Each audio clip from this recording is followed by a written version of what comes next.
मेरा सौभाग्य रहा कि मुझे लंबे समय तक एक राज्य के मुख्यमंत्री के नाते देश की और जनता की सेवा करने का अवसर मिला। और इसलिए मैं रीजनल एस्पिरेशंस को बहुत भली भांति समझता हूँ, क्योंकि मैं उस प्रोसेस से निकला हूँ। जैसे हमारे यहाँ दिग्विजय जी, उनको भली भांति सहज समझ आता है भाई एक राज्य के लिए क्या होता है। हम लोग उसी दुनिया से निकल करके आए हैं, तो हमें अनुभव है, पता है। शरद राव जी को है, तो ऐसे कुछ लोग हैं यहाँ जिनको ये सारी चीज़ों का पता है। देवगढ़ा साहब है, तो इन लोगों के इन सारी चीज़ों का पता है, तो हम इसका महात्मा समझते हैं। हमें कोई किताबों में नहीं पढ़ना पड़ता है, हम अनुभव कर करके आए हैं। और ये भी सच्चाई है साहब, 10 साल यूपीए की पूरी शक्ति गुजरात को क्या कुछ न करने में लगी हुई थी, आप कल्पना नहीं कर सकते। लेकिन मैं आंसू नहीं बहाता, मैं रोने की मेरी आदत नहीं है जी। लेकिन तब भी उतने संकटों के बावजूद भी, उतने जुल्म के बाद भी, हर प्रकार की मुसीबतों को झेलते हुए भी, मेरी तो मुसीबत ऐसी थी कि यहाँ किसी मिनिस्टर से मुझे अपॉइंटमेंट नहीं मिलती थी।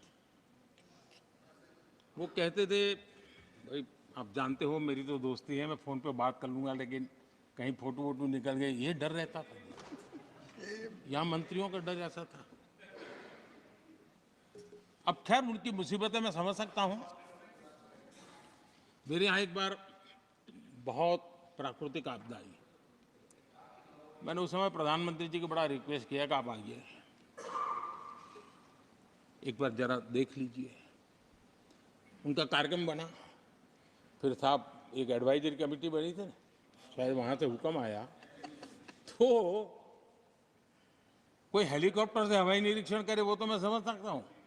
साहब वो कार्यक्रम बदल करके साउथ में किस राज्य में गए तो मुझे याद नहीं रहा आज, और बोले हम हवाई जहाज से ऊपर से देख लेंगे, हम गुजरात में नहीं आएंगे। मैं सूरत पहुंचा हुआ था, वो आने वाले थे, मैं जानता हूँ आखिर में क्या हुआ होगा। तो आप कल्पना कर सकते हैं साहब, प्राकृतिक आपदा में भी मैंने ऐसी मुसीबतों को झेला है। लेकिन उसके बावजूद भी उस समय भी मेरा मंत्र था, आज भी मेरा मंत्र है कि देश के विकास के लिए राज्य का विकास, भारत के विकास के लिए गुजरात का विकास, और हम सबको इसी रास्ते पर चलना चाहिए। हम राज्यों का विकास से ही राष्ट्र का विकास कर पाएंगे। इस पे कोई विवाद नहीं हो सकता है, कोई विवाद नहीं हो सकता है। और मैं आपको विश्वास देता हूं सभापति जी, राज्य अगर एक कदम चलता है तो 2 कदम चलने की ताकत देने के लिए मैं तैयार हूं।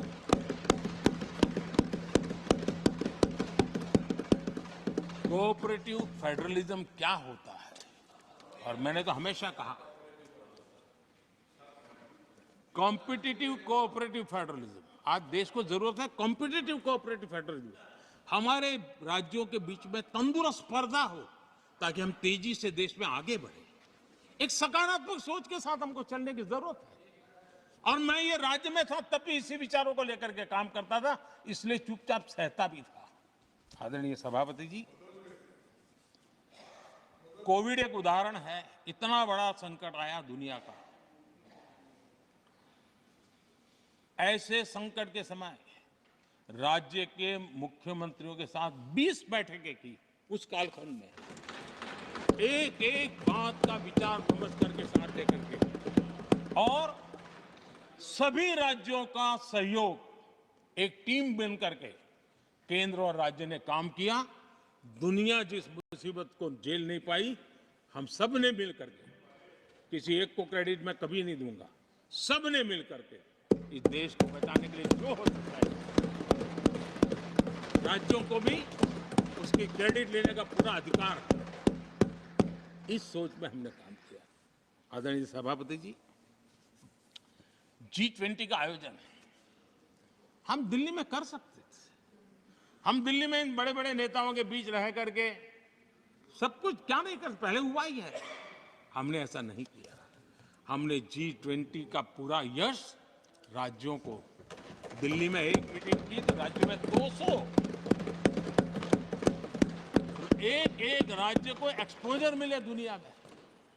ये गलती से नहीं हुआ, योजना के तरीके से हुआ है। मेरे लिए किसकी सरकार है इसके आधार पर मैं देश नहीं चलाता हूं। हम सब मिलकर के देश आगे बढ़ाना चाहते, इस भूमिका से काम किया है। आदरणीय सभापति,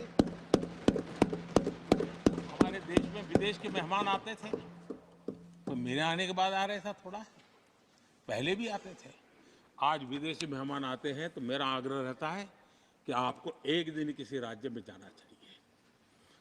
मैं उनको लेते के जाता हूं राज्यों में, ताकि उनको पता चले कि मेरा देश यानी दिल्ली नहीं है, मेरा देश चेन्नई में भी है, मेरा देश बेंगलुरु में भी है, मेरा देश हैदराबाद में भी है, मेरा देश पुरी में भी है, भुवनेश्वर में भी है, मेरा देश कलकत्ता में भी है, मेरा देश गुवाहाटी में भी है। पूरे दुनिया को मेरे देश के हर कोने का एक्सपोजर मिले, इसके लिए हम कोशिश करते हैं। वहां की सरकार का सहयोग असहयोग इसके तराजू पर नहीं तोड़ते। एक ईमानदारी से इस देश के भविष्य के लिए पूरे विश्व मेरे भारत को